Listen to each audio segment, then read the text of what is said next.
My name's Maggie Simpson, and yeah, you might remember me as the baby with the pacifier. Cute, right? Well, those days are long gone. By the time I hit 17, Springfield wasn't what it used to be. The once peaceful, sleepy town had turned into a battle zone, divided by chaos, gangs, and turf wars. I wasn't a bystander either. I led one of the most feared girl gangs in town, the SIMPETTES. It didn't start with me, though. I wasn't born into it. I had to fight my way in, scratch and claw to the top. And I had to do it against the most dangerous girl gang in Springfield, the Vipers. They were ruthless, led by Carla Venom Jimenez, a girl with a face as pretty as poison and fists as fast as lightning. We had one thing in common: Mac Adams Park. Mac Adams wasn't just some green patch of land in Springfield. It was everything. Whoever controlled that park controlled the pulse of the town. Parties, meetups, bike rallies, you name it. I didn't realize it when I was younger, but that park had power, and power was something I'd been chasing my entire life. Growing up, I always felt like an outsider in my own family. Bart was the rebellious one, Lisa the brain, and me. I was the quiet one, the forgotten one. But when you're quiet, you see things other people don't. You learn how the world works. I watched the neighborhood fall apart, the streets grow meaner, and the kids I grew up with turn into predators. I couldn't sit on the sidelines forever. It started small. A group of girls from Springfield High, led by my friend Sophie, were trying to organize a little crew, a sisterhood they called it. At first, it was just about riding bikes, having fun and sticking together. We called ourselves the SIMPETTES after me, though I wasn't even the leader yet. We wanted something of our own, something that wasn't Bart's troublemaking antics or Lisa's debates, something powerful. But when you're on the streets of Springfield, even something innocent can turn into a nightmare. One night, we were riding through Mac Adams Park, laughing and joking, until a group of girls blocked our way. They rolled up, sleek in black leather jackets with green snake tattoos inked across their arms, the Vipers. Venom and her crew. They circled us like wolves. She told us we were trespassing, told us to get lost or else. I remember looking her dead in the eyes, not flinching. Or else what? That's when she struck.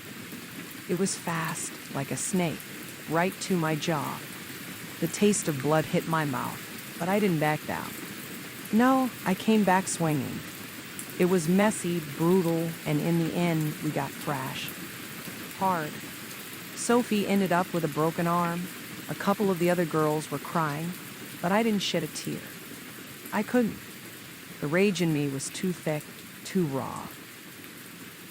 That night changed everything. I realized then, if you want something in Springfield, you don't ask. You take. I wasn't going to let Venom humiliate us and get away with it. I knew that if I wanted control, if I wanted the SIMPETTES to mean something, I had to take the lead. Sophie wasn't cut out for this. The others looked to me. It wasn't a vote. It was instinct. I knew how to fight. I knew how to plan. I had learned from the best. Growing up watching Bart's pranks and schemes gave me a mind for strategy. I had the fire. I just needed to strike. We spent the next few weeks training hard, not just riding, but learning to fight. Learning how to take a punch, how to throw one harder. I found out where the Vipers hung out, who their suppliers were, and what they cared about most. We bided our time, building our numbers in secret, recruiting girls from the outskirts of Springfield who were just as angry, just as hungry as me. Girls who wanted power. Then we struck. One night we stormed the Vipers' territory, a grimy little garage on the east side of town. I remember the look on Venom's face when we rolled in, the sound of our bikes echoing through the night. She wasn't ready. We tore through her crew like a storm. There was chaos, fists, chains, knives. No mercy. I cornered Venom, and this time I didn't hesitate. One punch, two, and she was on the ground, gasping for breath. The park was ours. Taking over McAdams Park was the easy part. Keeping it? That was another story. We turned the park into our base, a symbol of our dominance. The SIMPETTES grew fast, too fast. We threw parties, controlled the bike rallies, and soon other gangs took notice. The Vipers weren't gone, not completely. Venom was still out there, plotting her revenge. But it wasn't just her. We had a bigger problem: the city of Springfield. The violence between our gangs wasn't just petty school fights anymore. People were dying. It wasn't supposed to go that far, but I knew we were crossing lines. Kids started showing up with guns. Cops began patrolling McAdams, and the city declared war on us. The more pressure we faced, the harder I fought. I wasn't going to let anyone take my gang, my territory, my power. But that fight came with a cost. I lost friends. I lost sleep. Every day, I woke up with the knowledge that I was one bad decision away from losing everything. That's the thing about being on top. There's always someone waiting to knock you down. It all came to a head one hot summer night. Word spread fast. Venom was back. She'd rallied what was left of the Vipers and teamed up with another gang, the Springfield Crushers, and they were coming for us. For McAdams. For me. I gathered the SIMPETTES, armed to the teeth. The city was bracing for a storm. By the time we rolled into the park, the air was thick with tension. It wasn't just a fight for territory anymore. This was life or death. The battle was brutal. Metal against bone, blood against asphalt. I found Venom in the middle of it all, waiting for me. This was it, our final showdown, and I didn't hold back. Neither did she. It wasn't clean. It wasn't fair. But in the end, I stood over her, bruised, bloody, but alive. Venom was down, her reign finally broken. McAdams Park was mine. But as I stood there, breathing in the silence after the fight, I realized something. This wasn't victory. Not really. I had won the park, the power, the respect. But I had lost something too. My innocence. My sense of right and wrong. In the end, I wasn't just Maggie Simpson anymore. I was a leader. I was a fighter. I was the queen of McAdams. But at what cost? Springfield was never the same after that night. Neither was I. The city had changed, and so had I. The SIMPETTES still ruled the streets, but the ghosts of the past haunted me. The friends I lost, the blood I spilled. Leadership wasn't what I thought it would be. It was heavier, darker. And every day I knew there'd be another fight. Another girl, another gang, ready to take me down. But for now, I was still on top. And no one, not even Venom, could take that from me.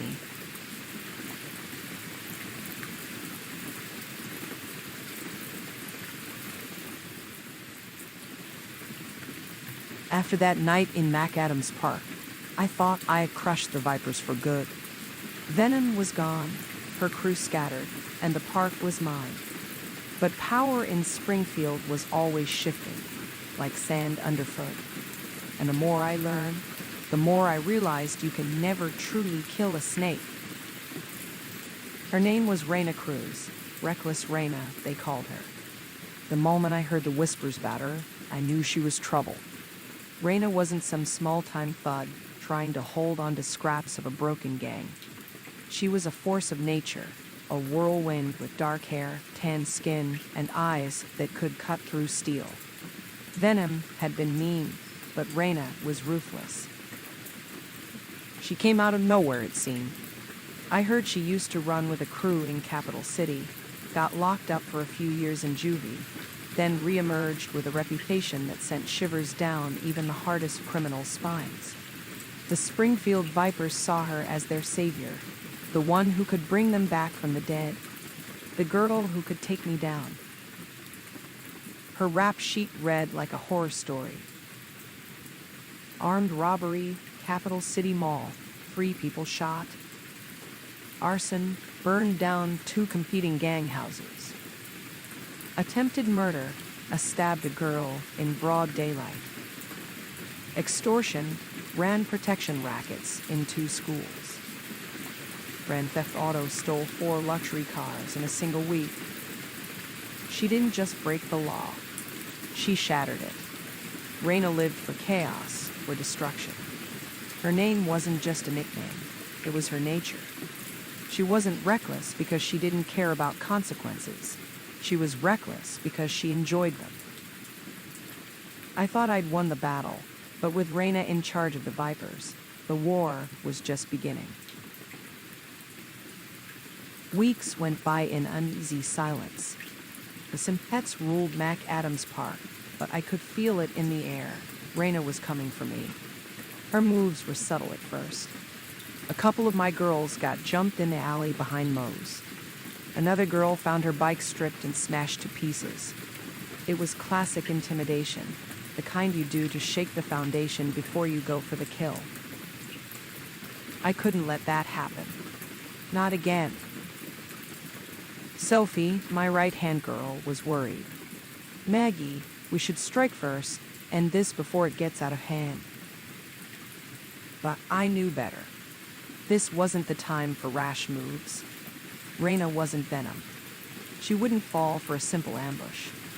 She was smarter, colder, and far more dangerous.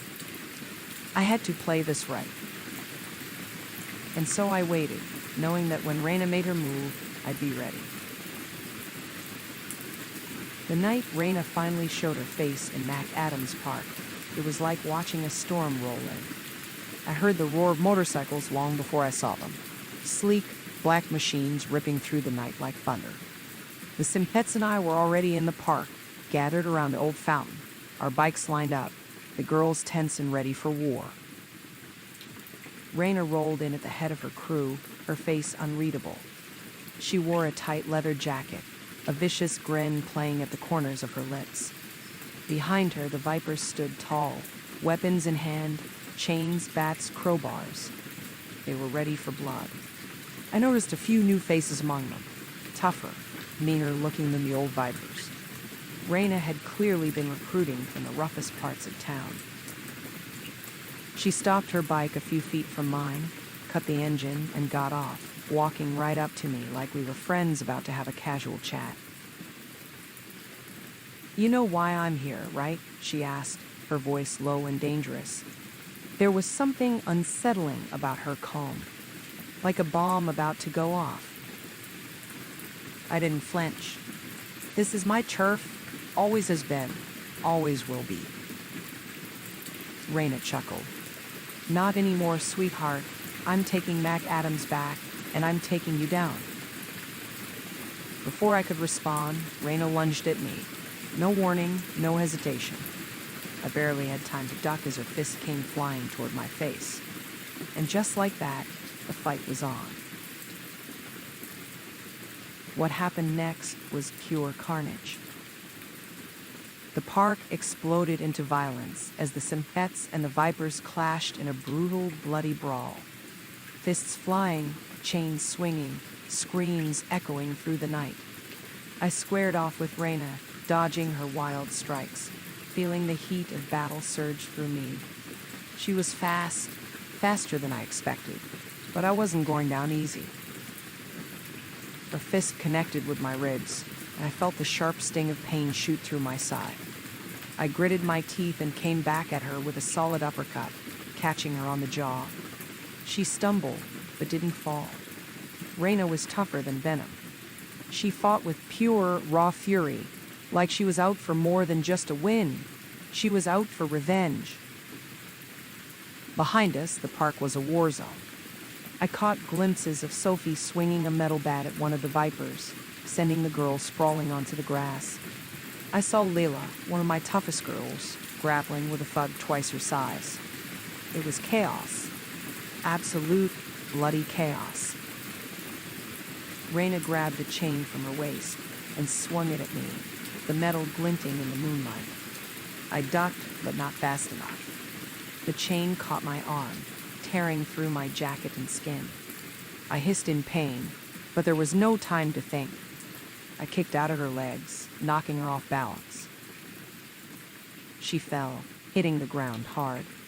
I was on her in a flash, fists pounding into her, rage and adrenaline surging through me. For a brief moment, I thought I had her. I thought I'd won.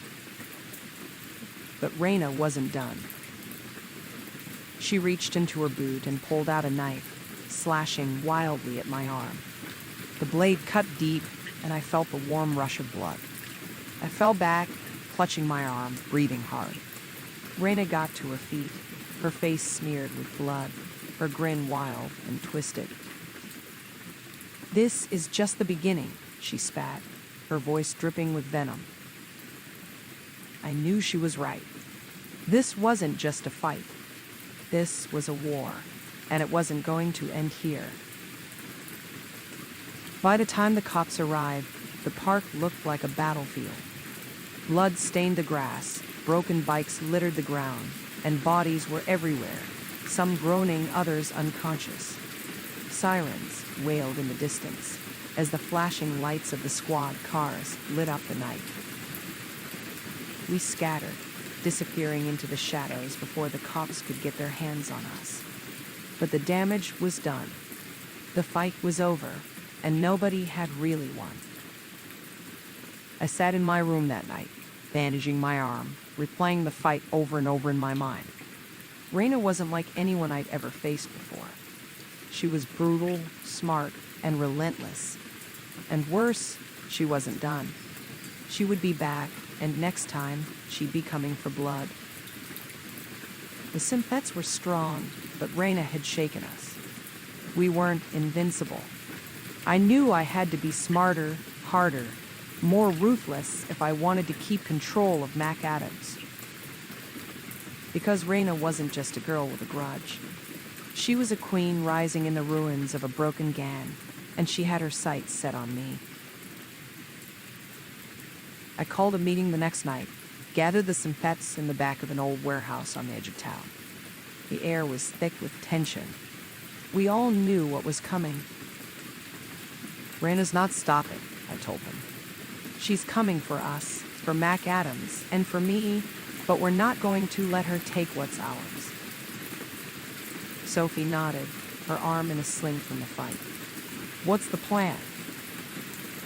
I looked around at my crew, my girls. They'd followed me into hell and back, but this was different. This was a war for survival. "We hit them where it hurts," I said, my voice hard. "We find their weak spots. We take them down. Piece by piece, Raina thinks she's invincible, but everyone has a breaking point." I wasn't just going to defend my turf. I was going to destroy Raina and anyone who stood with her.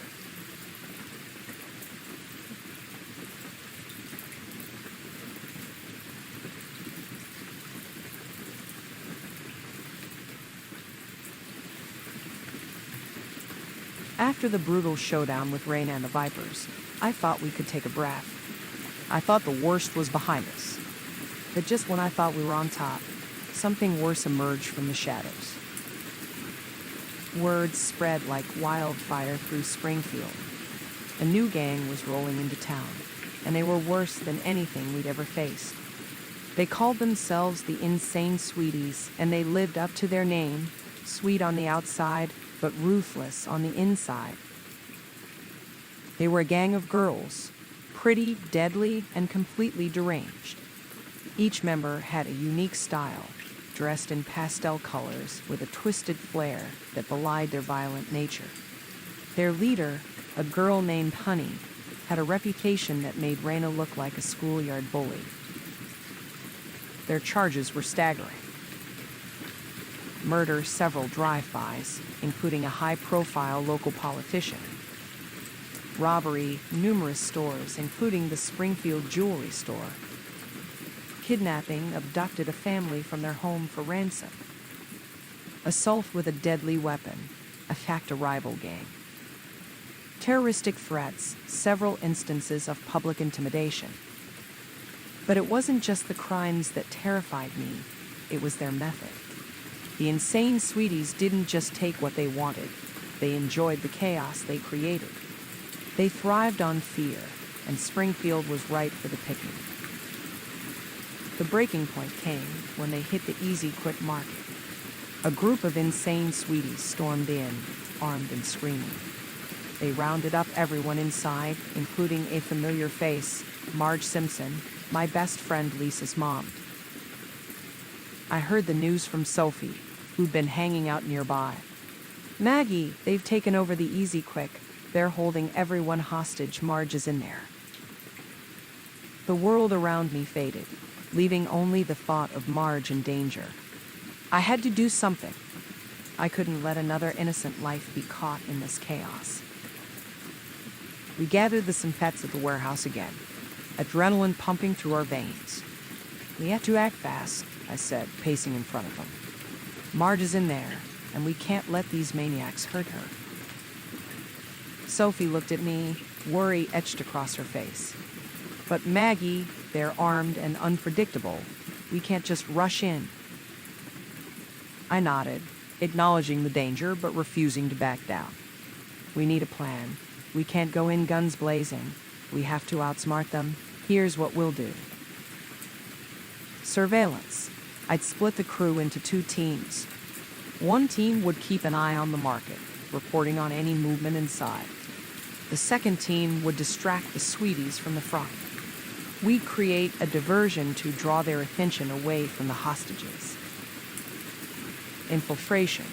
While the distraction was happening, I'd slip in through the back entrance with Sophie and Leela. We'd find Marge and the other hostages and get them out. Bait. Once we had Marge and the others, we'd use one of the sweeties as bait. I'd overheard them talking about Misty, the gang's enforcer. If we could lure her out with a fake hostage situation, we'd take her out of the equation. Extraction. The moment Misty was out, we'd secure the hostages and make a run for it. We had to move quickly. The sweeties wouldn't take long to realize something was off. It was risky, but we had no choice. The sun was setting, casting an ominous glow over Springfield as we put our plan into motion. My heart raced as I watched Sophie and Leela take their positions, ready to cause a scene. The distraction started with a loud crash outside the Easy Quick. A couple of our girls pretended to fight, drawing the attention of the sweeties. I saw Honey peek out from the front, her face twisted in anger. With a nod from me, Sophie and I slipped through the back entrance, our breaths quickening with every step. The store was dark, with only the sounds of muffled voices and the occasional gunshot echoing in the aisles. We moved quietly through the aisles, hearts pounding. We found Marge and the hostages in the back, surrounded by a group of insane sweeties. I held my breath as I surveyed the scene. Marge looked scared, but was holding it together. "Hang tight," I whispered to her, drawing a knife from my waistband. "We're getting you out." Just as I prepared to spring into action, everything went sideways. One of the sweeties caught sight of us, and the chaos erupted. "Hey, get them," she screamed, raising her weapon. Before I knew it, a gunshot rang out, followed by screams of panic. I charged forward, tackling the sweetie to the ground. The fight exploded around us, with gunfire and shouting echoing through the store. I fought with everything I had, adrenaline coursing through my veins as I disarmed the girl and pushed her away. "Run!" I shouted to Marge and the other hostages. They started to flee, but the sweeties were right on our tails. As we rushed toward the back exit, I spotted Misty standing in our path, her face a mask of rage. "You think you can just waltz out of here?" she growled, raising her gun. "Not today," I yelled, lunging at her. We collided in a tangle of limbs, both of us fighting for control of the weapon. I felt the cold metal of the gun pressing against my skin as we wrestled for dominance. Finally, with a surge of strength, I threw Misty off me, sending her crashing into a shelf of snacks. The shelf collapsed, sending bags of chips flying everywhere. It was the distraction I needed. "Go, go, go," I yelled, shoving Marge and the others out the door. But the sweeties weren't done yet. Just as we made it outside, the front of the store erupted into chaos. The sweeties had regrouped, and they were angry. Honey and the others rushed out, weapons drawn. I turned, ready to fight. But this time, we were outnumbered, and they weren't going to back down. "Get them," Honey shouted, and the sweeties charged at us like a pack of wild animals. Sophie was at my side, swinging a bat with all her might. She hit one of the sweeties square in the face, sending her sprawling. Leela was throwing punches, her fists flying like she was in a boxing match. But it wasn't enough. I felt a sharp pain in my side. One of the sweeties had pulled out a knife and caught me off guard. Blood soaked through my shirt, but I didn't have time to think about it. I fought on, dodging and weaving, determined to protect Marge and the others. Suddenly, I saw Honey charging straight for me, her knife glinting in the light. I braced myself, ready for the fight of my life. But before she could reach me, I caught a glimpse of Marge running toward me. "Maggie, behind you!" she shouted just as Honey lunged. With a quick move, I ducked and rolled, avoiding the knife aimed at my throat. I sprang back to my feet and charged at Honey, tackling her to the ground. The two of us wrestled in the dirt, and I could feel her strength, but I refused to back down. In a desperate move, I grabbed her knife and slashed at her arm, forcing her to scream in pain. I pushed her away, panting heavily. "Get out of my town," I yelled, ready to fight again. But then I noticed the police lights flashing in the distance. They were coming, and fast. "Retreat," Honey shouted, realizing we were out of time. The sweeties scattered, leaving behind their fallen comrades. The police arrived just as I staggered to my feet, blood still seeping from my side. Marge rushed to me, worry written all over her face. "Maggie, are you okay?" she asked, her voice shaking.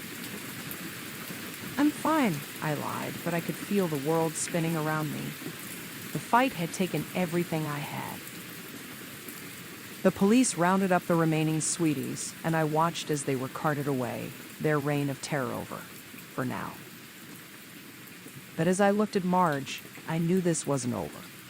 The insane sweeties might have retreated, but they wouldn't stay down for long. The battle for Springfield was far from finished, and I was right in the middle of it. As I sat in the hospital, bandaged and bruised, I realized that this fight wasn't just about me or my gang.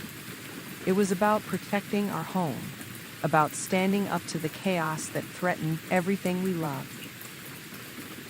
I'd earned my place as leader of the SIMPETTES, but now I had a greater responsibility. Springfield was my turf, and I wasn't going to let anyone, especially a gang of girls with a sick sense of humor, take it away from me. "We'll come back stronger," I bowed to Sophie and Leela, who sat beside me, their faces filled with determination. "Next time, we'll be ready." And in that moment, I knew we would rise again.